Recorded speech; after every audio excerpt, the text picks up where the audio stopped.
الحمدللہ رب العالمین والصلاة والسلام علی سید الانبیاء والمرسلین قال اللہ تعالی وتبارک فی القرآن المجید والفرقان الحمید بسم اللہ الرحمن الرحیم ان ھذا القرآن یہدی للتی ہی اقوم صدق اللہ مولانا العظیم وصدق رسولہ النبی الکریم الرؤوف الرحیم اللہم نور قلوبنا بالقرآن وزین اخلاقنا بالقرآن وادخلنا الجنة بالقرآن ونجنا من النار بالقرآن قال اللہ تعالی وتبارک فی شان حبیبہ مخبرا وآمرا ان اللہ وملائکتہ یصلون علی النبی یا ایہا الذین آمنوا صلوا علیہ وسلموا تسلیما الصلاة والسلام علیک یا رسول اللہ وعلی آلک واصحابک یا حبیب اللہ الصلاة والسلام علیک یا رسول اللہ وعلی آلک واصحابک یا محبوب رب العالمین۔ تمام حمد و ثنا، تعریف و توصیف اللہ جل مجدہ الکریم کی ذات پاک کے لیے، جو خالق کائنات بھی ہے اور مالک شش جہات بھی۔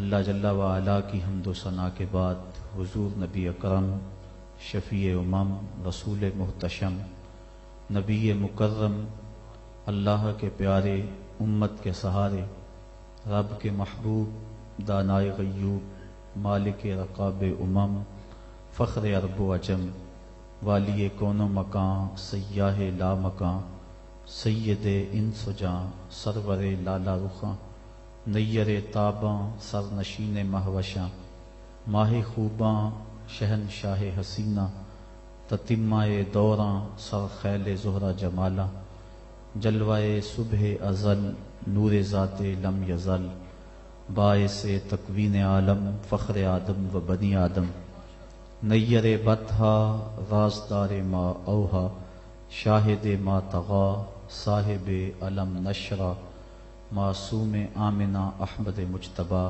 حضرت محمد مصطفیٰ صلی اللہ علیہ وسلم کے حضور ناز میں اپنی محبتوں کا نیاز پیش کرنے کے بعد واجب الاحترام برادران اسلام، السلام علیکم ورحمۃ اللہ وبرکاتہ۔ قرآن مجید کے حوالے سے آج گفتگو میں نے آپ کے گوش گزار کرنی ہے۔ اللہ تعالیٰ جل شانہ کے محبوب علیہ السلام کے سینے پہ اترنے والی کتاب قرآن مجید وہ بابرکت کتاب ہے جس کا ایک ایک حرف نور اور روشنی سے بھرا ہوا ہے۔ اس کتاب میں ہدایت ہے اور اس کو کتاب ہدایت بھی کہا گیا، رشد و ہدایت کا سرچشمہ ہے۔ اس کتاب سے وابستگی اختیار کرنے والے دنیا کے اوپر سرخرو ہوتے ہیں۔ حضرت سیدنا علی المرتضیٰ رضی اللہ تعالی عنہ فرماتے ہیں کہ حضور قرب قیامت کا تذکرہ ارشاد کر رہے تھے۔ میں نے عرض کی حضور قرب قیامت کے فتنوں سے پھر بچنے کی صورت کیا ہوگی؟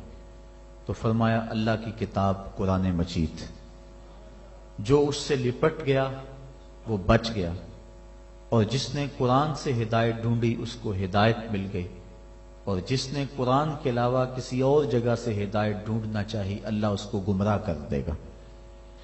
تو یہ قرآن ہدایت کا سرچشمہ ہے، روشنیوں کا منبع ہے۔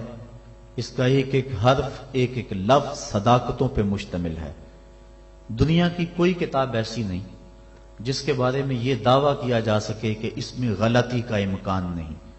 بڑے سے بڑا مصنف بھی کتاب لکھتا ہے تو اس کی ابتدائیے میں یا اس کے آخر میں یہ بات ضرور لکھتا ہے کہ میری کتاب میں کسی طرح کی کوئی غلطی پائیں تو مجھے مطلع کر دیں تاکہ آئندہ اس کی اصلاح کی جا سکے۔ لیکن قرآن وہ ہے کہ کھولو تو پہلی بات یہ ملے گی، ذالک الکتاب لا ریب فیہ، کوئی غلطی ہے تو بتاؤ، اس میں غلطی نام کی گنجائش تک نہیں۔ یہ صرف دعویٰ قرآن کا ہے، اور قرآن کے علاوہ کسی کتاب کے بارے میں آپ کو یہ دعویٰ نہیں ملے گا۔ حضرت امام شافعی رحمت اللہ تعالی علیہ نے ایک کتاب لکھی اور ایک شاگرد کو کہا کہ اس کو میرے سامنے پڑھو. جب اس نے پڑھا تو آپ اس کی کئی غلطیوں پر متنبہ ہوئے کہ اس لفظ کی بجائے یہ لفظ ہوتا تو کیا خوب تھا، اس حرف کی بجائے یہ حرف ہوتا تو کیا اچھا تھا. تغیر و تبدل کرتے رہے. اگلے دن فرمایا پھر پڑھو. اس نے پھر پڑھا، پھر نئی غلطیوں پر متنبہ ہوئے. اس طرح 70 مرتبہ وہ کتاب آپ کے سامنے پڑھی گئی. 70 مرتبہ اس کی غلطیوں پر مطلع ہوئے.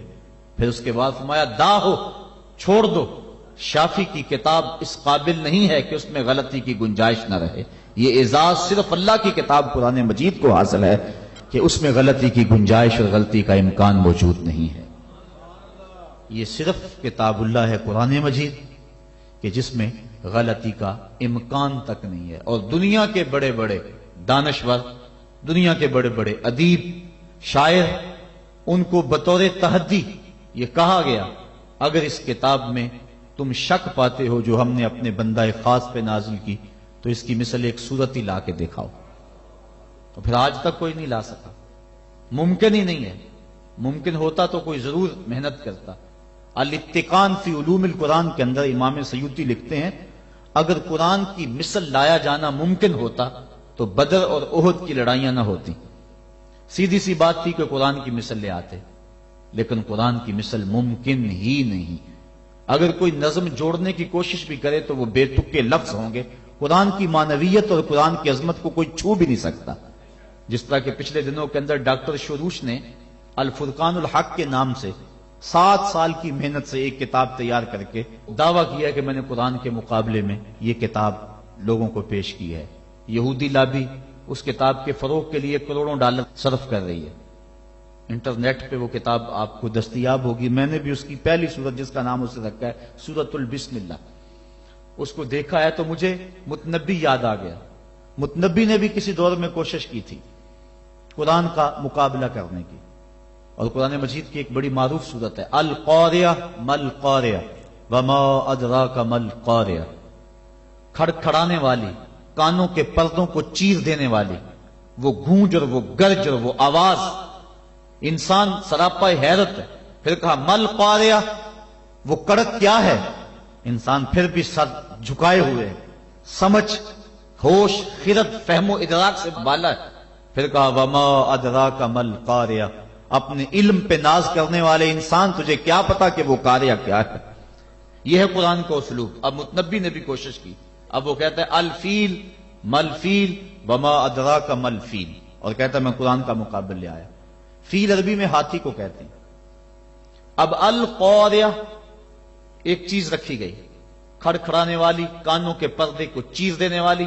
اب نہ اس کو کسی نے سنا، نہ اس کا کوئی تصور دماغ میں لا سکتا ہے. انسان حیرت میں ڈوب گیا. پھر دوسرا سوال اس کے اوپر وارد ہوتا ہے مل قاریہ. حیرت ختم نہیں ہوتی. پھر کہا وما ادراک مل قاریہ، اور پھر بتایا اس نے انسان پتنگوں کی طرح زمین پہ بکھرے ہوئے پڑے ہوں گے، کوئی کسی کا کوئی پرسان حال نہیں ہوگا.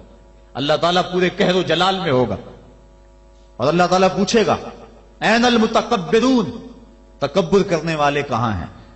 تو اس وقت کوئی سر نہیں اٹھا سکے گا. پھر اللہ فرمائے گا این الملوک، بادشاہ کہاں ہیں. تو کوئی سر نہیں اٹھائے گا. پھر کہے گا انا المالک، میں بادشاہ ہوں. تکبر مجھے زیبا ہے. تو وہ اس دن کا نقشہ کھینچا گیا ہے. تو القاریہ مل قاریہ وما ادراک مل قاریہ، یہ سوال در سوال ہوتا چلا جا رہا ہے. اب ذرا متنبی کی بے تکی بات دیکھیے. الفیل، فیل عربی میں ہاتھی کو کہتے ہیں. جب کہہ دیا الفیل بات ختم ہوگی. پھر کہتا ہے مل فیل، ہاتھی کیا ہے. فیل کہنے سے بات سمجھ میں آ گئی کہ ہاتھی ہے. پھر کہتا ہے مل فیل، سوال بنتا ہی نہیں. لیکن پھر اس کے بعد کہتا ہے وما ادراک مل فیل، تم کیا جانو کہ ہاتھی کیا ہے. بچہ جانتا ہے کہ ہاتھی کیا ہے. لفظ تو جوڑنے بیٹھ گیا لیکن معنویت کہاں سے لائے. تو کہا قرآن کی مثل تم لانے کی استطاعت ہی نہیں رکھتے ہو. تیرے سامنے یوں دبے لچے فصحا عرب کے بڑے بڑے، کوئی جانے کے منہ میں زبان نہیں جسم میں جان نہیں. 7 مہینے تک کعبے کی دیوار سے سورہ کوثر لٹکی رہی تھی اور عرب کے بڑے بڑے شاعر اور ادیب اور قصیدہ نگار قرآن کی مثل لانے سے قاصر رہے. اور پھر ایک نے آگے اپنی طرف سے یہ جملے لکھا تھا انا اعطینک الکوثر فصل لربک وانحر. ان شانئک ھو الابتر، اس نے آگے لکھا ما ھذا کلام البشر، یہ کسی بشر کا کلام نہیں ورنہ اس کا مقابلہ ہم ضرور لاتے۔ دور دراز سے ایک شاعر آیا، اس نے دیکھا، اشش کر اٹھا، لیکن جب اس چوتھے جملے پہ آیا تو حیران ہو گیا۔ اس نے چوتھے جملے پہ لکیر کھینچی اور آگے لکھا ولیکن ھذا کلام البشر، یہ پہلے تین کسی بشر کے نہیں، چوتھا کسی بشر کا ہی ہے۔ یہ قرآن کا اعجاز ہے کہ قرآن کی مثل کا لایا جانا ممکن نہیں ہے۔ قرآن کی اخبار و اخبار غیبیہ، قرآن نے جو کہا اس کی صداقتیں حرف بحرف ثابت ہو رہی، بلکہ اس دور میں اللہ تعالیٰ نے قرآن مجید میں ارشاد فرمایا تحویل قبلہ کے متعلق، سیقول السفہاء من الناس ما ولاہم عن قبلتہم التی کانوا علیہا، ان قریب بے وقوف کہیں گے کہ تمہیں قبلے سے کس نے پھیر دیا۔ یہ قرآن نے خبر دی اور یہ اعتراض یہودیوں نے اٹھانا تھا۔ اب قرآن نے کہا ان قریب بے وقوف کہیں گے کہ تمہیں قبلے سے کس نے پھیر دیا، پہلے بیت المقدس کی طرف منہ کر کے نماز پڑھتے تھے، اب کعبۃ اللہ کی طرف منہ کر کے نماز پڑھتے ہو، تو کس نے پھیرا، کیوں تم اس سے پھر گئے، یہ اعتراض کریں گے۔ یہ اللہ تعالیٰ نے قرآن مجید میں بیان فرمایا۔ اب انہوں نے ابھی اعتراض کیا نہیں، ابھی اعتراض کریں گے، قرآن نے پہلے بیان کر دیا۔ اور یہودی اسلام کی مخالفت میں ایڑی چوٹی کا زور لگاتے تھے اور کوشش کرتے تھے کوئی موقع خالی نہ جائے، اب یہ ان کے لیے موقع تھا۔ قرآن نے کہا تھا ان قریب کہیں گے بے وقوف کہ تمہیں قبلے سے کس نے پھیرا، تو یہ کس نے کہنا تھا، یہودیوں نے کہنا تھا، یہودی کہتے ہی نہ، ان کے دل میں اعتراض آتا بھی تو زبان پہ نہ لاتے، اور پھر کہتے لوگ قرآن نے تو کہا تھا کہ لوگ کہیں گے، ہم نہیں کہہ رہے، لہذا قرآن کی بات غلط ہو گئی۔ ایسا ہو سکتا تھا، اور پھر یہ نہیں کہ اس کا جواب یہ دے دیا جاتا تم نہیں کہو گے تو کل آنے والی صدیوں میں لوگ کہیں گے۔ لفظ ہیں سیقول السفہاء، سین اور صوفہ یہ مستقبل قریب کے لیے آتے ہیں، یہ نہیں ہے کہ دور جا کے کہیں گے، ان قریب کہیں گے، سیقولو ان قریب کہیں گے، تو وہ اگر نہ کہتے رک جاتے اور پھر کہتے یہ دیکھو قرآن نے کہا کہ ان قریب کہیں گے، اب کون کہہ رہا ہے، کہنا تو انہوں نے نہیں تھا، تو اپنی زبان کو روک لیتے، لیکن روک نہیں سکے۔ یہ قرآن کی صداقت ہے، جو انہوں نے کہنا تھا قرآن نے پہلے ہی بیان کر دیا۔ اور ایک آج بھی بات ہے، اللہ تعالیٰ نے یہودیوں کے بارے میں قرآن میں بیان فرمایا کہ یہ بڑی باتیں کرتے ہیں، لیکن قرآن کہتا ہے کہ یہ موت کی آرزو نہیں کر سکتے، وَلَن يَتَمَنَّوْهُ أَبَدًا، آج ہی نہیں، کل ہی نہیں، کبھی بھی قیامت تک یہ موت کی آرزو نہیں کر سکتے۔ آج اسلام کو جھٹلانے کے لیے کتنی کوششیں ہو رہی ہیں، اور اسلام کی تکذیب کرنے کے لیے اور مسلمانوں کو مٹانے کے لیے کیا کچھ ہو رہا ہے۔ قرآن مجید کی آیت ان کو بھی نظر آتی ہے تو وہ تمنا کر لیں کسی فورم پہ آ کے کہ قرآن تو کہتا ہے یہودی موت کی آرزو نہیں کر سکتے، ہمیں موت کی تمنا ہے، ہم مرنا چاہتے ہیں، ہمارے دل میں امنگ ہے مرنے کی۔ وہ کسی فورم پہ آ کے یہ بات کہیں اور کہیں کہ دیکھو قرآن نے تو کہا تھا کہ تم کبھی آرزو نہیں کر سکتے، ہم تو آرزو کر رہے ہیں، لیکن نہ انہیں کل اس بات کی توفیق ہوئی تھی جو قرآن نے سیقول السفہاء کے اندر کہا، اور نہ قیامت کے اندر اس بات کی توفیق ہو سکتی ہے۔ یہ قرآن کی صداقت ہے، قرآن کی صداقتوں کا منہ بولتا ہوا ثبوت ہے کہ قیامت تک قرآن کی صداقتوں کا سورج چمکتا رہے گا، اور اس سورج کو کوئی بھی گدلا نہیں سکتا، دھندلا نہیں سکتا، اس کی روشنی کو کوئی مات نہیں کر سکتا۔ یہ اللہ کی وہ سچی کتاب ہے، اللہ کی وہ پاکیزہ اور مطہر کتاب ہے جو حجت بھی ہے اور ضابطہ اخلاق بھی ہے اور ضابطہ حیات بھی ہے۔ دنیا کے اوپر جتنی بھی کتابیں نازل ہوئی ہیں وہ ضابطے تو ہیں لیکن حجت نہیں ہے، لیکن ہمارے نبی ہمارے آقا و مولا صلی اللہ علیہ وسلم کے اوپر جو کتاب نازل ہوئی ہے یہ حجت بھی ہے، دلیل بھی ہے۔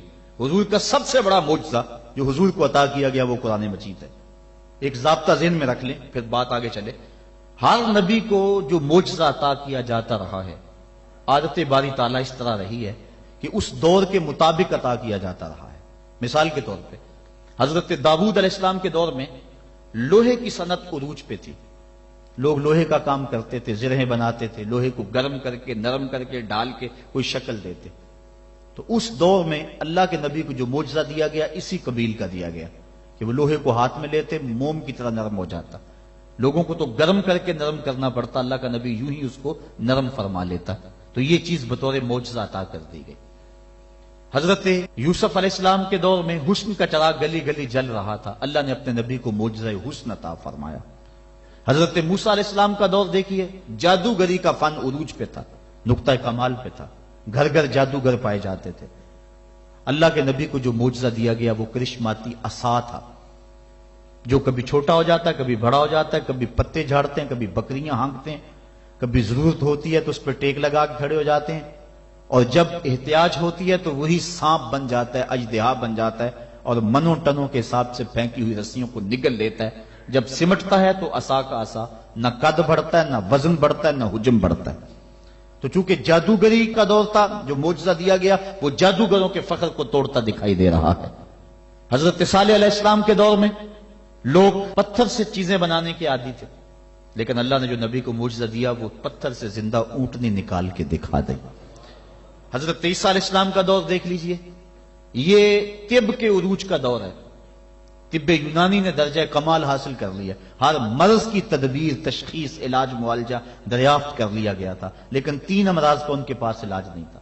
مادرزاد اندھے کی آنکھوں میں روشنی نہیں بھر سکتے تھے، کوڑی کے جسم کو شفا نہیں دے سکتے تھے، تیسرا ان کے پاس موت کا علاج نہیں تھا۔ اللہ نے اپنے نبی حضرت عیسیٰ علیہ السلام کے ہاتھوں میں یہ تینوں علاج رکھ دیے۔ وہ مادرزاد اندھے کی آنکھوں پہ ہاتھ رکھتے ہیں، اس میں روشنی آ جاتی ہے، کوڑی کے جسم کو ہاتھ پھیرتے ہیں، اس کو شفا مل جاتی ہے، اور مردے کو ٹھوکر مارتے ہیں، وہ اٹھ کے باتیں کرنے لگ جاتا ہے۔ ہر نبی کو جو معجزہ دیا گیا اس دور کے مطابق دیا گیا، اور جب میرے اور آپ کے آقا و مولا آئے، یہ زبان و بیان کا دور تھا، گھر گھر شاعر اور ادیب تھے، لوگوں کو اپنی زبان پہ، بیان پہ ناز تھا۔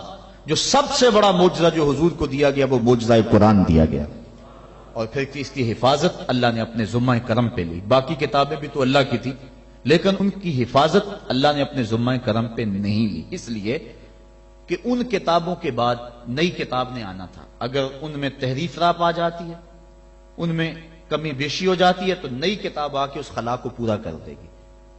اس لیے حضور علیہ الصلوۃ والسلام کے سینے پہ اترنے والی کتاب قرآن مجید کی حفاظت اس نے اپنے ذمہ کرم پہ لی، اس کے بعد کوئی کتاب نہیں آئے گی، لہذا اس کے احکام غیر متبدل ہوں گے۔ کتاب زندہ قرآن حکیم، حکمت او لا یزال است و قدیم، اس کی حفاظت اپنے ذمے لے لی۔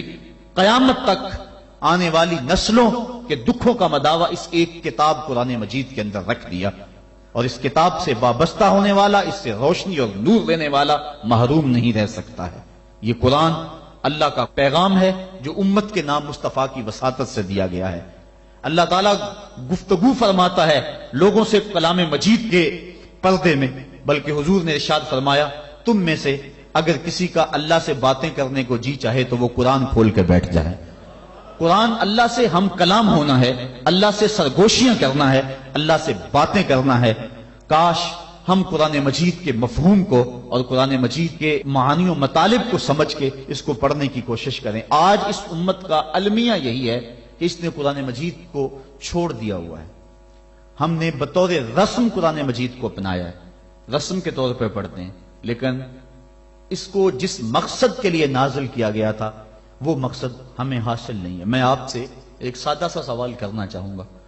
آپ کا بچہ انگلش میڈیم سکول میں پڑھتا ہو، آپ 2 4 5 10 ماہ کے بعد اس کا اختبار کریں، امتحان لیں اس کا، وہ انگلش فر بولتا ہو، لہجہ بھی ٹھیک ہو، سپیلنگ بھی اسے آتے ہو، لیکن آپ دیکھیں کہ اس کو معنی و مطالب سے آگے ہی نہیں ہے، تو آپ پوچھیں کہ بیٹا اس کا ترجمہ کیا ہے، تو وہ کہے کہ ٹرانسلیشن تو کرائی نہیں جاتی وہاں۔ تو آپ ایسے سکول میں اپنے بچے کو پڑھانا گوارا کریں گے جہاں لفظ سکھائے جاتے ہو، مفہوم نہ بتایا جاتا ہو، جہاں الفاظ تو پڑھائے جاتے ہو، ریڈنگ تو کروائی جاتی ہو، لیکن ٹرانسلیشن نہ کروائی جاتی؟ آپ کہیں گے خاک پڑا، لفظ فر بولتا ہے، معنی و مطالب نہیں جانتا۔ لیکن افسوس ہم قرآن مجید کی تلاوت پہ ہی مطمئن ہو جاتے ہیں، اس کی ریڈنگ کو ہی کافی سمجھ لیتے ہیں، اور اس کے مفہوم کیا ہیں، مطالب کیا ہیں، مالک کا پیغام ہمارے نام کیا ہے، ہم اس کو سمجھنے کی زحمت گوارا نہیں کرتے۔ اور بسا اوقات ہوتا ہے کہ قاری قرآن تلاوت کر رہا ہے اور سننے والے جھوم رہے ہیں، سبحان اللہ پکار رہے ہیں، اور وہ ان آیات پر مشتمل تلاوت کر رہا ہے جن میں عذابوں کا تذکرہ موجود ہے۔ استغفر اللہ کہنے کا موقع تھا، لیکن ہمیں پتہ ہی نہیں ہے کہ کہا کیا جا رہا۔ ہمارے نام جو اللہ کا پیغام ہے، ہم نے اس کو سمجھنے کی کوشش نہیں کی۔ اور یہ بات ذہن میں رکھیں، جتنا یقین، جتنا اذعان اور جتنی پختگی قرآن کے دامن میں آپ کو کہیں سے نہیں مل سکتی۔ قرآن کا ایک ایک لفظ صداقت پہ مشتمل ہے۔ ہم اپنے بزرگوں کے جب حالات پڑھتے ہیں، انہوں نے قرآن کے حوالے سے جس انداز کے ساتھ محبتوں کا اظہار کیا ہے، انسان ششتر رہ جاتا ہے۔ حضرت جنید بغدادی اپنے مرید کو ایک صندوق دیا، کہا بیٹا جاؤ اس کو دریائے دجلہ کی موجوں کے سپرد کراؤ، اور سنو اس کو کھول کر کے نہیں دیکھنا کہ اس کے اندر کیا ہے۔ کامل مرید وہی ہوتا ہے جو اپنے شیخ کے راز کی حفاظت کرے۔ حضرت جنید بغدادی رضی اللہ تعالیٰ عنہ کے اس مرید نے اس صندوق کو سر پہ اٹھایا اور دریائے دجلہ کے کنارے پہ پہنچا، اور جو ہی اس نے دریائے دجلہ میں وہ صندوق پھینکا تو کیا منظر دیکھا کہ پانی پھٹ گیا اور اس نے راہیں کشادہ کر دی اور صندوق کو اپنی آغوش میں لے لیا۔ بڑا حیران ہوا، واپس پلٹا اور اپنے شیخ کی خدمت میں حاضر ہو کے عرض کی حضور اگر یہ منظر میری آنکھیں نہ دیکھتی تو میں کبھی سوال نہ کرتا، مجھے بتایا جائے اس صندوق میں کیا تھا جس کے لیے پانی نے بھی راہیں چھوڑ دی، اور اگر وہ چیز اتنی ہی مقدس اور بابرکت تھی تو پھر آپ نے اس کو پھینکوا کیوں دیا ہے؟ یہ مہمہ بن گیا میرے لیے، جب تک آپ بتائیں گے نہیں مجھے قرار نہیں آئے گا۔ فرمایا بیٹا ہاں تم نے اپنی آنکھوں سے منظر ہی ایسا دیکھا ہے، جب تک میں اس سے پردہ نہ اٹھاؤں تمہارا اضطراب دور نہیں ہوگا۔ کہا سنو، میں نے 12 سال کی محنت شاقہ سے تصوف کے رموز و غوامض اور اسرار پر ایک کتاب لکھی تھی، اور پھر 12 سال میں اس کی نوک پلک سنوارتا رہا کہ اس کا کوئی جملہ شریعت کے مزاج سے ہٹ کر نہ لکھا گیا ہو، اور پھر 12 سال میں سوچتا رہا اس کتاب کو لوگوں تک پہنچاؤں کہ نہ پہنچاؤں۔ آج 36 سال بیت گئے ہیں، میں نے سوچا ہے قرآن کے ہوتے ہوئے لوگوں کو جنید کی کسی کتاب کی ضرورت نہیں ہے۔ یہ وہ کتاب تھی جو میری 36 سال کی کمائی تھی، میں نے دریا برد کر دی ہے کہ قرآن کے ہوتے ہوئے لوگوں کو جنید کی کسی کتاب کی ضرورت نہیں ہے۔ اتنی کافی ہے، اتنی وافی ہے، شفا دیتی ہے، روشنی بانٹتی ہے، نور دیتی ہے، ایک ایک حرف صداقتوں پہ مشتمل ہے۔ اس کے ہوتے ہوئے اللہ اکبر، قرآن بھی کہہ رہا ہے فَبِأَيِّ حَدِيثٍ بَعْدَهُ يُؤْمِنُونَ، قرآن کے بعد اب کس کا انتظار کر رہے ہو؟ اور آقا کریم صلی اللہ علیہ وآلہ وسلم نے بھی ارشاد فرمایا انی تارکن فیکم الثقلین کتاب اللہ حبل ممدود من السماء الی الارض وسنت نبیہ، میں تمہارے اندر 2 چیزیں چھوڑے جا رہا ہوں، مضبوطی سے تھام لو، کبھی گمراہ نہیں ہوگے، ایک اللہ کی کتاب اور ایک نبی کی سنت۔ کتاب دین کی تھیوری ہے اور سنت اسلام کا پریکٹیکل ہے۔ اگر کسی نے تھیوری دیکھنی ہے تو قرآن کو دیکھ لے، اگر پریکٹیکل دیکھنا ہے تو نبی کی زندگی کو دیکھ لے۔ حضرت ام المومنین حضرت عائشہ صدیقہ رضی اللہ تعالی عنہا فرماتی ہیں کان خلقہ القرآن، قرآن حضور کے اخلاق کا ہی نام تھا۔ حضور کے خلق کو دیکھنا ہو تو قرآن کو دیکھ لو، قرآن کا عملی ثبوت دیکھنا ہو تو مصطفیٰ جان رحمت کو دیکھ لو۔ تو قرآن ہماری ضروریات کی کفالت کرتا ہے، کاش کہ ہم اس کو اس نظر سے دیکھیں جس نظر سے دیکھنے کا تقاضا اس قرآن کا ہے۔ ہم نے اس کو طاقوں میں سجا لیا، اس کے اوپر ریشمی غلاف چڑھا لیے، اس کو خوشبو لگا لی، اس کے اندر مور کے پر رکھ لیے، اور اس کو ہم نے اونچی جگہ پر رکھا، ہم نے اس کے نام کی قسمیں بھی کھائیں، لیکن قرآن مجید کے نزول کا جو بنیادی مقصد ہے وہ ہم حاصل نہ کر پائے۔ اس بات کا انکار نہیں ہے کہ قرآن مجید کی تلاوت کر کے مرنے والوں کی روح کو اصال ثواب کیا جائے تو ان کی قبر میں نور اترتا ہے، اس کے شواہد موجود ہیں، اس بات کا بھی انکار نہیں۔ قرآن مجید کے الفاظ دم کر کے کسی کو پانی پلائیں تو اس کی بیماریاں صاف ہوتی، اس کا بھی انکار نہیں کیا جا سکتا کہ قرآن مجید کہ نور کے مقابلے میں کوئی ناری مخلوق، کوئی جن بھوت، کوئی ایسی چیز نہیں ٹھہر سکتی۔ اس بات کا انکار بھی نہیں کہ اپنے گھر میں، اپنی دکان پہ، اپنے مکان پہ، اپنی فیکٹری میں قرآن مجید کی تلاوت کرو، وہاں برکت ہوگی، رزق میں فراوانی ہوگی، فرشتوں کی قطاریں لگ جائیں گی، رحمت کا نزول ہوگا، اس کا بھی انکار نہیں ہے۔ لیکن بات یہ ہے قرآن مجید کے نزول کا یہ بنیادی مقصد نہیں ہے۔ قرآن مجید نازل اس لیے نہیں ہوا۔ علامہ اقبال نے بڑی خوبصورت اور ستھری تنقید کی ہے، وہ کہتے ہیں بندے صوفی و ملا اسیری حیات از حکمت قرآن گیری بآیاتش ترا کار جزی نیست یا یاسین او آساں بمیری۔ وہ کہتے ہیں تو صوفی اور خشک ملا کے ایسے پھندے میں پھنسا کہ تو نے قرآن سے زندگی تلاش نہیں کی، تجھے قرآن کی آیتوں سے صرف اتنا ہی کام ہے جب مرتے ہوئے تیرے بوڑھے کی روح اٹک جائے تو تو سورہ یاسین پڑھ کے اس کی روح کو آسانی سے نکالنے کے لیے قرآن کو ہاتھ میں لیتا ہے۔ اقبال کہتا ہے اس بات کا انکار نہیں کہ سورہ یاسین سے روح آسانی سے نکلتی ہے، لیکن نقطہ نظر یہ ہے اقبال کا کہ تو نے قرآن سے ڈھونڈا تو موت کو ہی ڈھونڈا، قرآن سے بھی تلاش کیا تو مرنے کو ہی تلاش کیا۔ جس قرآن سے تو نے مرنے کو تلاش کر لیا، کاش اس قرآن سے تو جینا بھی سیکھ لیا ہوتا۔ جس قرآن سے تو نے مرنے کی سہولت ڈھونڈ لی، اس سے جینے کا سلیقہ بھی سیکھ لیا ہوتا، اس سے جینے کی سہولت بھی سیکھ لی ہوتی۔ ہم نے قرآن سے بھی جو ہے وہ موت کو ہی تلاش کرنا چاہا۔ آؤ قرآن کے دامن میں جو روشنیاں ہیں، قرآن کے دامن میں جو زندگیاں ہیں، قرآن کے حرف حرف کے اندر جو حیات کے اصول رکھے گئے ہیں، جینے کے جو ڈھب اور طریقے سکھائے گئے ہیں، ان سے ہم روشنی اور نور حاصل کر کے اپنی زندگی کو سنوار لیں۔ قرب قیامت کے فتنوں کا تذکرہ کرتے حضور نے ارشاد فرمایا، لا یبقى من القرآن الا رسمہ ولا یبقى من الاسلام الا اسمہ مساجدہم عامرۃ وہی خراب من الہدی۔ ایک وقت آئے گا کہ اسلام صرف نام کا رہ جائے گا، قرآن صرف رسم کے طور پہ پڑھا جائے گا، اور مسجدیں زیب و زینت کے لحاظ سے تو آباد ہوں گی لیکن ہدایت کے نور سے خالی ہوں گی۔ کیا آج وہ وقت آ نہیں گیا کہ ہم قرآن کو صرف رسم کے طور پہ پڑھ رہے ہیں؟ قرآن مجید کے مفاہیم و مطالب سے ہمیں آگہی ہی نہیں ہے، اس پر عمل کرنے کی ہماری کوششیں ہی نہیں ہیں۔ ہم اپنی زندگی، اپنے معاشرتی نظام کو قرآن کے مطابق ڈھالنے کی کوشش میں لگتے ہی نہیں ہیں۔ کاش کہ یہ معاشرہ قرآنی معاشرہ ہو جائے، پھر زندگی کے سارے دکھ ختم ہو جائے اور زندگی میں بہاریں آ جائیں۔ یہ زندگی کے سارے دکھ، یہ زندگی کی ساری مصیبتیں اس لیے ہیں کہ ہم قرآن سے ہٹے ہوئے ہیں۔ قرآن کے دامن سے لپٹ جائیں، زندگی میں رونق آ جائے، زندگی میں بہاریں آ جائیں، ہر سمت محبتوں کے پھول کھل اٹھے اور نفرتوں کے کانٹے خود بخود ہی ختم ہو جائے اگر ہم قرآن پہ آ جائیں تو۔ لیکن ہم نے قرآن کو بطور رسم اپنایا، لا یبقى من القرآن الا رسمہ، قرآن کو رسم کے طور پہ ہم پڑھ رہے ہیں، ورنہ یہ قرآن تو مردہ دلوں میں زندگی کی روح پھونکنے والا ہے۔ وہ جو قتل کرنے کے منصوبے تیار کر کے گھر سے نکلتے ہیں اور ہاتھ میں تلوار لیتے ہیں، آج بانی اسلام کا کلا کما کر دیں گے۔ سورہ طٰہٰ کی ابھی چند آیتیں ان کے کانوں میں پڑتی ہیں تو ان کے سارے پروگرام بدل کے رہ جاتے ہیں۔ جو بانی اسلام کے چراغ کو گل کرنے کے عزم لے کر گھر سے نکلتے ہیں، گلے میں پٹکا ڈالا ہوا ہے اور اپنے بہنوئی کے ہاتھ میں دیا ہے، کہا مجرم بنا کے حضور کی خدمت میں پیش کر دو۔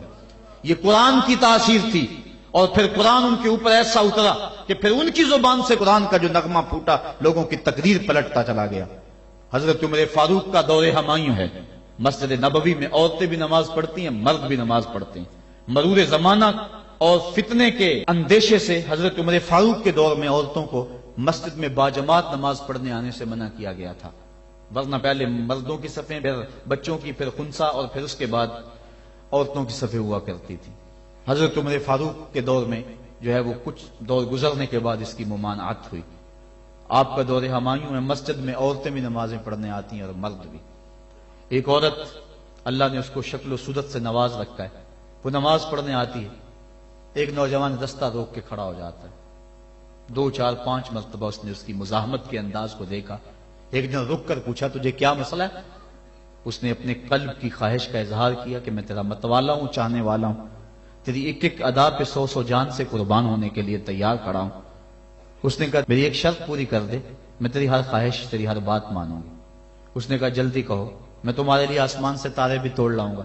اس نے کہا میری کوئی لمبی خواہش نہیں ہے، ایک ہی میری آرزو ہے، 40 دن تک عمر فاروق رضی اللہ تعالیٰ عنہ کے پیچھے نمازیں پڑھ لو، اس کے بعد جو کہو گے میں ماننے کے لیے تیار ہوں۔ تو اس نے کہا یہ کون سی مشکل شرط رکھ دی، یہ تو بڑا آسان ہے، اگر اس سے تو مل جاتی ہے تو میرے لیے 40 دنوں کی نمازیں کہہ رہی ہے، میں تو 40 سال بھی گزارنے کو تیار تھا۔ خیر 40 دن مسلسل نمازیں چلتی رہیں۔ جب 40ویں دن کی آخری نماز پڑھ کے وہ نوجوان واپس جا رہا ہے، اسی جگہ پہ عورت حسب وعدہ کھڑی ہے، یہ نظر جھکا کے گزرنے لگا۔ اس نے کہا میں وعدے کے مطابق کھڑی ہوں۔ کہا اب تیری ضرورت نہیں رہی، عمر نے دل کا تعلق رب سے جوڑ دیا۔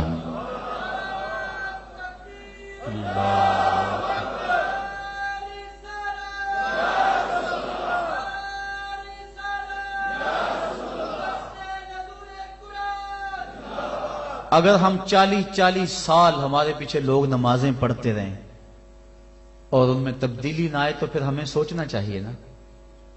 مجھے سوچنا چاہیے کہ 40 سال ہو گئے ایک بندہ میرے پیچھے نماز پڑھ رہا، اس میں تبدیلی نہیں آ رہی. 40 دن نماز پڑھی، قرآن دل سے نکلا اور زبان کے ذریعے سے دل میں پیوست ہو گیا، دل کی دنیا بدل گئی. کاش کہ وہ لوگ دوبارہ منصہ شہود پہ آ جائیں اور وہ لوگ دوبارہ مصلوں کی زینت بن جائیں جن کے لبوں سے قرآن جب نکلتا ہے تو فرشتے بھی آفرین آفرین کرتے ہیں، اور قرآن دلوں پہ اثر کرتا ہے اور دلوں کے زنگ اترتے ہیں اور روحوں کو قرار ملتا ہے. آج امت کے لیے ابتلا اور آزمائش کے مرحلے طویل سے طویل تر ہوتے چلے جا رہے ہیں.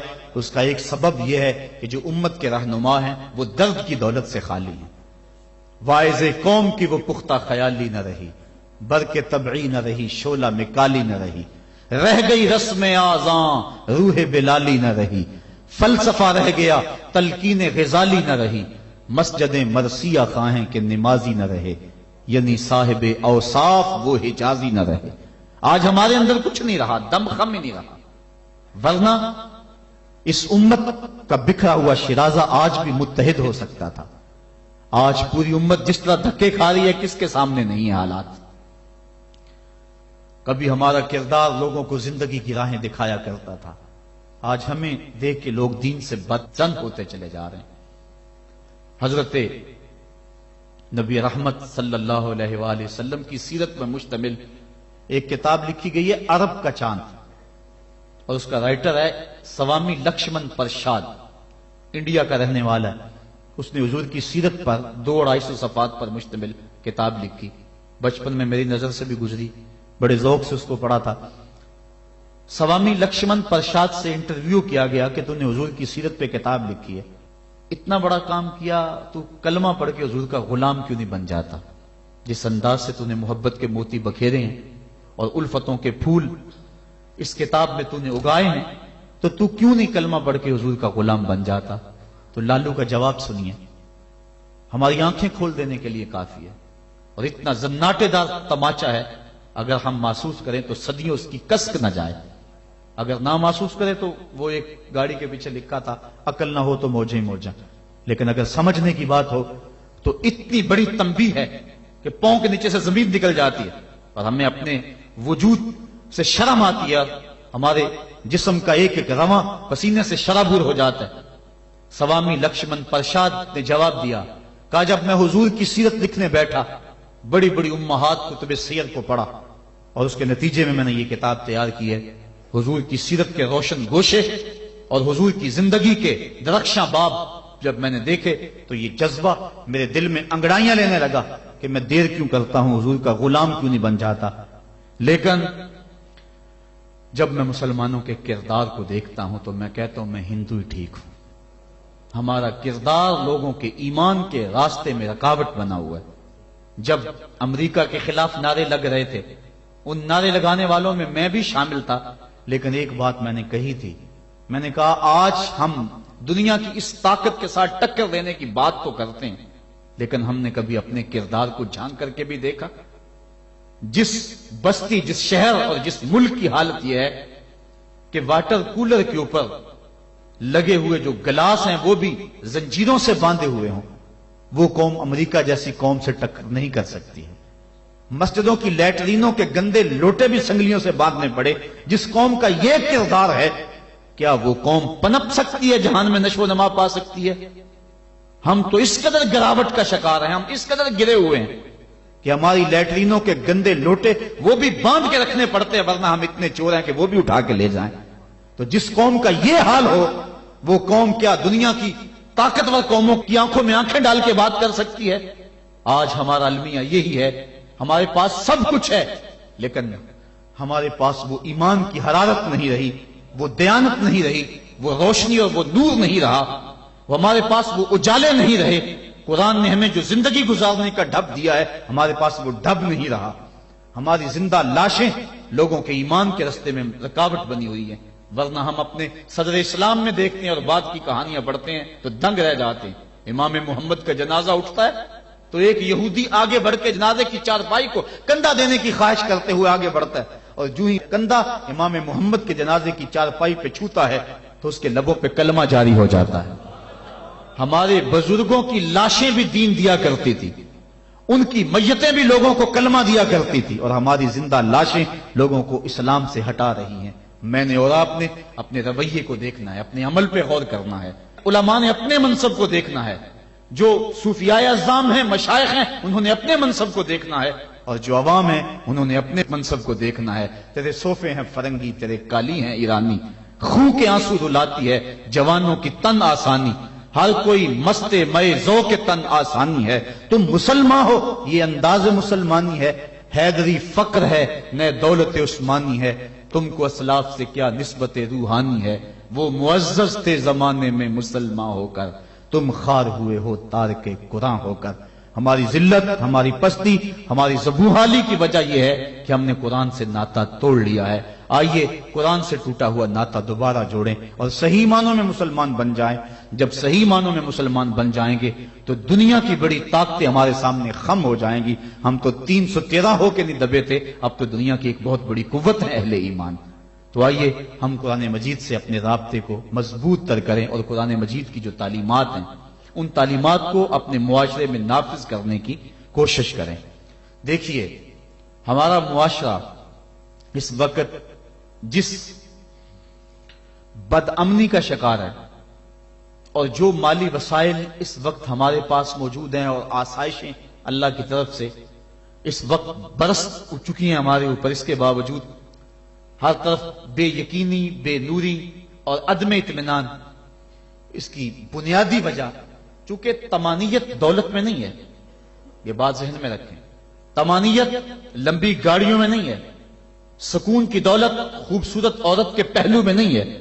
طمانیت تمہیں ملے گی تو اللہ کی یاد میں ملے گی، طمانیت ملے گی تو ذکر الہی میں ملے گی، طمانیت تمہیں ملے گی، سکون کی دولت ملے گی تو قرآن کے دامن سے ملے گی۔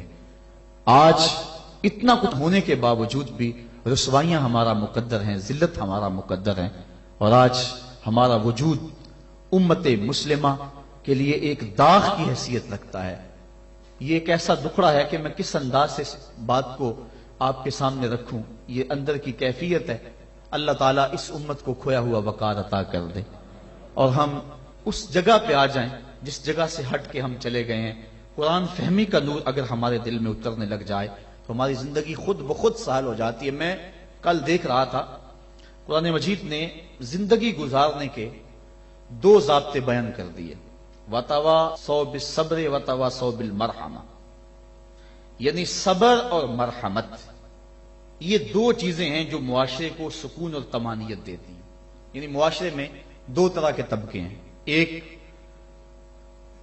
وہ طبقہ جو پریشانی، دکھ، اذیت، پسماندگی، بیماری، دکھ اور غم میں ہے، اور ایک وہ طبقہ جو خوشحالی، دولت مندی اور صحت، عافیت اور فراوانی میں ہے۔ اب دونوں کی ذمہ داریاں قرآن نے بیان کر دی۔ اگر ہم اس پہ آ جائیں اور قرآن کی اس تعلیم کو سامنے رکھ کے اپنے معاشرے کی راہیں درست کرنا شروع کر دیں تو ہمارا معاشرہ جنت بن جائے۔ جو بیمار ہے، پریشان حال ہے، دکھی ہے، اس کو قرآن تاکید کرتا ہے تو صبر کر، اور جو خوشحال ہیں، دولت مند ہیں، صحت عافیت سے مالا مال ہیں، ان کو قرآن تاکید کرتا ہے تم رحم کھاؤ۔ اور اگر مصیبت زدہ صبر کی کوشش شروع کر دے، اور جس کے پاس دولتوں کی، عافیتوں کی، صحت کی فراوانی ہے، وہ دوسروں کے دکھ بانٹنا شروع کر دے، تو آپ بتائیں کہ معاشرے کے اندر کتنا حسن پیدا ہو جائے۔ لیکن ہم نے کبھی اس نظر سے دیکھا ہی نہیں۔ عید الفطر کے موقع پہ پچھلے سال اس پر مفصل گفتگو کی تھی، جو احباب وہاں موجود تھے انہیں یاد ہوگا کہ ہماری عید کیا ہوتی ہے۔ ایک طرف تو خوشیوں کے گہوارے ہیں اور دوسری طرف غم کے اندھیرے ہوتے ہیں، اور ہم عید منا رہے ہوتے ہیں۔ ہماری عید جو ہے وہ غریبوں کو، پسماندہ لوگوں کو، پریشان، دکھی اور بیماروں کو، ان کو اپنی خوشیوں میں شامل کرنے کا نام حقیقی عید یہ ہے۔ اپنی خوشیوں کو خرید لینا اور اپنی خوشیوں کا متوالا ہو جانا، یہ ایک مومن کا مزاج نہیں ہے۔ وہ دوسروں کو ساتھ لے کے چلتا ہے۔ عید کے دن کلیجہ پھٹتا ہے جب ایک طرف امیر کا بگڑا ہوا بچہ گولڈن سیب کا ایک کونا کاٹ کے دوسرا کتے کے آگے ڈال رہا ہوتا ہے، اور دوسری طرف بیوہ کا غریب بچہ چھابڑی لگا کے آلو چھولے بیچ رہا ہوتا ہے۔ بچوں کے جذبات تو ایک جیسے ہوتے ہیں، وہ ایک طرح سے سوچتے ہیں۔ ہر بچہ بچپن میں بادشاہ ہوتا ہے۔ اگر امیر کا بچہ کھیلنے کو چاند مانگتا ہے تو یہ آرزو غریب کے بچے کی بھی ہوتی ہے۔ یہ عید کے دن بھی تفریق ہم نہیں مٹا سکتے. میں نے کرن نامی اس عورت کی مثال دی تھی کہ جس نے اپنے مزدور باپ سے کانچ کی چوڑیاں مانگی اور وہ کانچ کی چوڑیاں بھی فراہم نہ کر سکا تو اس نے خودکشی کر لی. بچی کی عمر 7 سال تھی. کیا وہ معاشرے کے کندھوں کے اوپر بوجھ نہیں ہے؟ اگر ہمسایہ بھوکا سو جائے تو نماز قبول نہیں ہوتی. اور آقا کریم نے تو یہاں تک فرمایا اپنے گوشت کی خوشبو سے ہمسائے کو تکلیف نہ دو. یا تو تھوڑا سا پانی زیادہ ڈال لو اور شوربے ایک پیالی ہمسایوں کے گھر بھی بھیج دو. اور اگر ایسا نہیں کر سکتے تو ایسے وقت میں وہ گوشت پکاؤ کہ ہمسائے کے بچے اگر مچل پڑے اور انہوں نے ضد کر لی اور غریب باپ ان کی ضد کو پورا نہ کر سکا تو ان کے دکھوں کا مداوع کس کے پاس ہے؟ یہ شریعت کا مزاج ہے. عید کے دن، عید کی رات جو موانست کی رات ہے، جو محبتوں کی رات ہے، دکھ لوگوں کے بانٹنے کی رات ہے، وہاں بے چراغ گھروں کا رخ کرو. اور جن کے گھروں کے اندر سکون اور طمانینت نام کی کوئی چیز نہیں ہے، جن کے گھر کے اندر خوشی نام کی کسی چیز کا بسیرا نہیں ہے، عید کے دن وہ دکھی گھر ڈھونڈو اور محبتیں جا کے ان گھروں میں تقسیم کرو. اور عید کی خوشیوں میں اگر ان کو شامل کر لیتے ہو تو یہ قرآن کا مزاج ہے. وَتَوَاصَوْا بِالصَّبْرِ وَتَوَاصَوْا بِالْمَرْحَمَةِ. ایک طبقہ جو ہے وہ بھی واویلا نہ کرے، دکھ آ جائے تو دکھ کو برداشت کرے. اللہ دکھ پر صبر کرنے پر بھی اجر رکھا ہوا ہے. ایک خاتون حضور کی خدمت میں حاضر ہوئی، حضور مرگی کے دورے پڑتے ہیں تو میرے لیے دعا کرو کہ میں جب گرتی ہوں تو میرا سطر بھی کھل جاتا ہے. تو آقا کریم نے فرمایا اگر تو کہے تو میں دعا کر دوں اور اگر تو صبر کر تو تجھے اللہ جنت عطا فرمائے گا. اس نے عرض کی حضور مجھے جنت والا سودا قبول ہے، مجھے یہ مرگی کے دورے پڑتے رہیں لیکن صبر کروں گی جنت مجھے مل جائے. لیکن اتنا ہے کہ عورت ذات جب گرتی ہوں تو پردہ کھل جاتا ہے. یہ آرزو ہے کہ پردہ سطر نہ کھلے. فرمایا ہاں سطر نہیں کھلے گا لیکن مرگی کے دورے بدستور موجود رہیں گے. آقا کریم نے اس کو جنت کی بشارت دی. یہ تھے وہ لوگ جن کا اللہ پہ یقین تھا، جنت کے وعدے پہ اطمینان ہے اور جنت کے وعدے پر اپنی بیماری کو قبول کر رہے ہیں. ہم تھوڑا سا دکھ جھیلتے ہیں تو واویلا مچا دیتے ہیں. قرآن نے دونوں کو جو ہے وہ آئینہ دکھایا اور رستہ بتلایا کہ جو محروم طبقے ہیں، غریب طبقے ہیں، دکھی طبقے ہیں، وہ صبر کا دامن نہ چھوڑیں، وہ اپنی غربت کو تماشا نہ بنائیں. اور دوسری طرف جن کو دولت کی فراوانی دی گئی ہے، جن کو صحت و عافیت دی گئی ہے، وہ اپنی عافیت قدوں میں بیٹھ کے عید کی خوشیاں نہ منائیں بلکہ وہ ان لوگوں تک پہنچے جو دکھی ہیں، جن کے گھروں کے چراغ بجھے ہوئے ہیں، جن کے گھر کے اندر روشنی نام کی چیز کوئی نہیں، جس کے گھر کے اندر سے ضیائیں اور خوشیاں روٹھ گئی ہیں، وہ ان کی خوشیاں ان کے گھر کی دہلیز تک پہنچانے کی کوشش کریں. عرش کا رب بڑا مہربان ہوگا، ان کے اوپر اپنی چھم چھم رحمتوں کا نزول فرمائے گا. آئیے ہم عید کے روز اس عزم کا اعادہ کر کے دکھی اور مصیبت زدہ اپنے غریب رشتہ داروں کو اور اپنے معاشرے میں، اپنی گلی اور اپنے محلے میں جو دکھی لوگ ہیں ان کی اعانت کے لیے میدان میں نکلیں. یقیناً یہ بہت بڑی نیکی ہے. میں حضرت سید عائشہ صدیقہ رضی اللہ تعالی عنہا کے حوالے سے وہ روایت عرض کیا کرتا ہوں. ایک دن محبوب خدا کا دریا رحمت جوش میں آ گیا. فرمایا عائشہ جو مانگنا ہے مانگ لو. عرض کی حضور اگر اجازت ہو تو میں اپنے باپ سے مشورہ کر لوں. کہا جاؤ کر لو. سیدنا صدیق اکبر کی خدمت میں حاضر ہوئی اور کہا حضور کا دریا رحمت جوش میں، اور آقا فرمایا عائشہ جو مانگنا ہے مانگ لو، مجھے بتایا جائے میں حضور سے کیا مانگوں، آپ انتخاب فرمائیں. حضرت ابو بکر صدیق رضی اللہ تعالیٰ عنہ نے فرمایا کہ حضور سے کہنا کہ معراج کی رات قربت خاص میں اللہ نے آپ سے جو خاص باتیں کی تھی ان میں سے ایک بات بتا دیں. یہ میری ڈیمانڈ ہے، یہی میری چاہت ہے، آج یہ میں آپ سے طلب کرنا چاہتی ہوں. حضرت ام المومنین حاضر ہوئی. اللہ اکبر. حضور نے پوچھا عائشہ مانگو جو مانگنا ہے. عرض کی حضور معراج کی رات جب قربت خاص میں آپ پہنچے تھے اور آپ کے مالک نے آپ سے راز و نیاز کی کچھ باتیں کی تھی، میری آرزو ہے ان راز کی باتوں میں سے ایک بات مجھ کو بتا دیں. حضور مسکرانے لگے اس بات پہ کہ ابو بکر صدیق کا انتخاب کیسا ہے، اور پھر اگر وہ راز کی بات بتا دوں پھر راز راز تو نہ رہا، لیکن چونکہ وعدہ کیا ہوا تھا. فرمایا عائشہ سنو، جب میں قرب خاص میں پہنچا تو میرے مالک نے مجھ سے جو خاص باتیں فرمائیں ان میں سے ایک بات یہ تھی، اے میرے محبوب اگر تیری امت میں سے کوئی شخص کسی ٹوٹے ہوئے دل کو جوڑ دے گا تو میرے اوپر لازم ہے کہ بغیر حساب کے جنت عطا فرما دو. تو حضرت عائشہ صدیقہ رضی اللہ تعالیٰ عنہ بہت خوش ہوئی. حضرت صدیق اکبر نے بتایا ہوا تھا کہ جو حضور کہیں وہ مجھے ضرور بتانا ہے. حاضر ہوئی اور آ کے کہا آپ رونے لگے. کہا بات رونے والی تو نہیں ہے، بات تو خوش ہونے والی ہے. بسا اوقات کسی کا دل ہم جوڑ دیتے ہیں، کوئی کسی کو قرضہ دے دیا، دکھی کے کام آگے کسی بھوکے کو کھانا کھلا دیا، یہ تو کام بن گیا، جنت کے راستے آسان ہوئے۔ کہا میں اس کو دوسرے پہلو سے دیکھ رہا ہوں، تصویر کا دوسرا رخ دیکھ رہا ہوں، میں اس کو ذرا معکوس دیکھ رہا ہوں۔ اگر کوئی کسی کا ٹوٹا ہوا دل جوڑ دے تو بغیر حساب کے اللہ کے اوپر واجب ہے کہ وہ جنت میں بھیجے گا، تو اگر کوئی کسی کا دل توڑ بیٹھے تو ہم دیکھیں کہ ہم اپنے عمل سے، اپنے رویے سے کسی کا دل تو نہیں توڑتے۔ ہم عید کی نمائش اس انداز سے تو نہیں کرتے کہ غریب کو اس کا دکھ زیادہ لگنے لگ جاتا ہے۔ وہ کسی مفکر نے کہا تھا نا کہ آپ اپنی آسائش نہ چھوڑیں، نماز چھوڑ دیں تو غریبوں کے دکھ ختم ہو جائیں، لیکن ہم نے کبھی اس نقطہ نظر سے نہیں سوچا۔ آئیے ہم معاشرے کی اس اونچ نیچ کو ختم کرنے کے لیے عملی طور پہ کوشش کریں۔